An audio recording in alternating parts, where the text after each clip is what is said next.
Often we find ourselves in a rut after experiencing a period of burnout. A burnout can look like being mentally or physically exhausted from a cumbersome task, whether that be school life, work, traveling, kids. We can even experience burnout from our passions when we exceed our limits, like going too hard at the gym or working for hours and hours on an art piece that you feel like you just have to get right. Whatever the case may be, I'm sure you're here because you're not feeling like yourself these days. What's up, sweethearts, and welcome back. My name is Anya, and I make health and wellness content, also healing content, so you can liberate your mind, body, and soul. So let's get right into it. Today we're going to be talking about how to get out of a rut. I'm going to frame these principles using the holy trifecta of the mind, body, and spirit. First and foremost, we're going to start with the mind. Step one of getting out of a rut is to stay on your P's and Q's. For the sake of this video making sense, I'm going to start with what the Q's stand for in P's and Q's. The first Q stands for questioning. You have to understand why you're in a rut in the first place. So you want to ask yourself questions like, why do I feel this way? When did I start feeling this way? This will allow you to identify and acknowledge the source of your rut so you can be able to move past it. The first P in P's and Q's stands for patience. I know we all live busy lives, but being patient with yourself while you're in a rut is definitely going to help you feel better quicker. You don't want to be in a rut and not offering yourself that grace. So be patient with yourself. Another P stands for pivot. Shift your mindset from one that is depressive and low vibrational to a mindset that is action oriented and will get you moving toward your goals. The next Q stands for quickly. Now, not how quickly you can hop out of bed and brush your teeth, not how quickly you can move physically, but how quickly can you make these pivots. Sometimes when we're in a rut or we're not feeling like ourselves, we can get so comfortable in just dwelling in that space. How quickly can you acknowledge this phase that you're going through and shift that perspective to one of, oh, everything's just so horrible, to I can get out of this and I know I can. Step two entails getting in control of your environment. This is the junction between the mind and the body. You're up and active at this point, but you're also doing things that are going to benefit the way you think. If you can declutter your space, that is helping you declutter your mind as well. The house isn't usually a mess, but it definitely is a little bit right now. I'm going to take the initiative to get this kitchen under control and clean it up.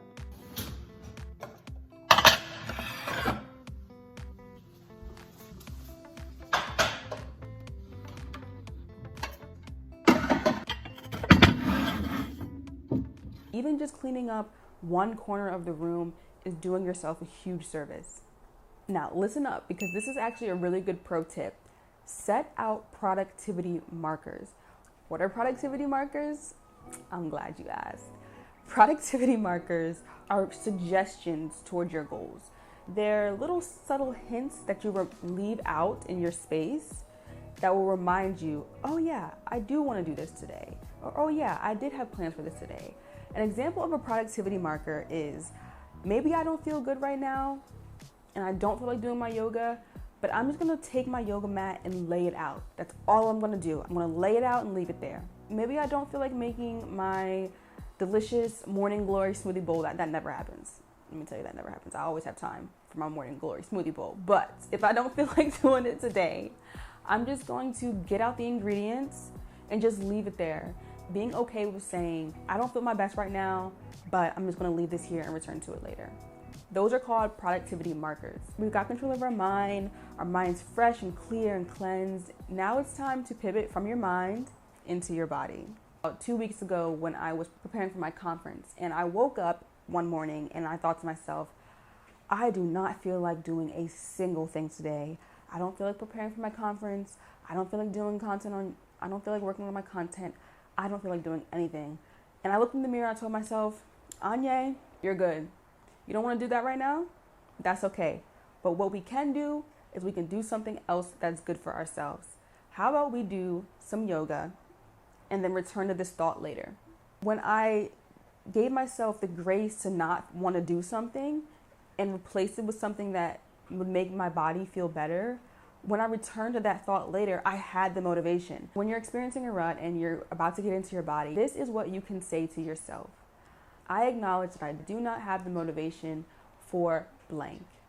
However, I'm going to do this physical activity and then see how I feel about blank later.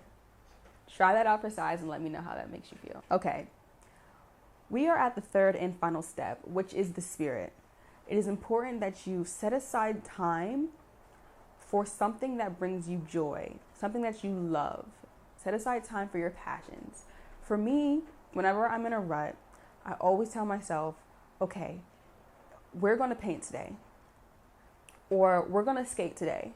We're going to do something that's going to bring me joy just for the sake of doing it.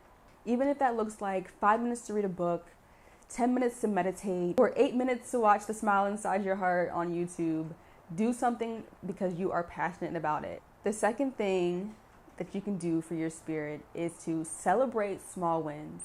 Every day you wake up, you win. Just remember that. Celebrating small wins when you're going through a rut is going to reframe your mind at looking at the things that are going well in your life, and also lift up your spirits, because celebrating wins is fun. Do not think that the little efforts that you're making during this phase that you're in are insignificant. They're going to amount to you feeling better, and each and every one of those steps is important in the process. If this has been helpful to you, don't forget to like and subscribe. Share this with someone who you know is also going through a tough period right now, and definitely smash that like button, because when you do, the algorithm pushes my video to more people, and that means I can help more people who may be experiencing the same thing you're experiencing. This is a little side note, but I want to start being more authentic in my videos. I'm definitely being authentic now, but like I want to start being more of my goofy self, and I'm going to practice working on that. So stay tuned for more me. I am rooting for you, sweethearts. You got this. Know that you are great. Know that you're worth it. Know that you're capable of doing anything, including getting yourself out of this phase. As always, follow the smile inside your heart. And I will see you next time. Bye.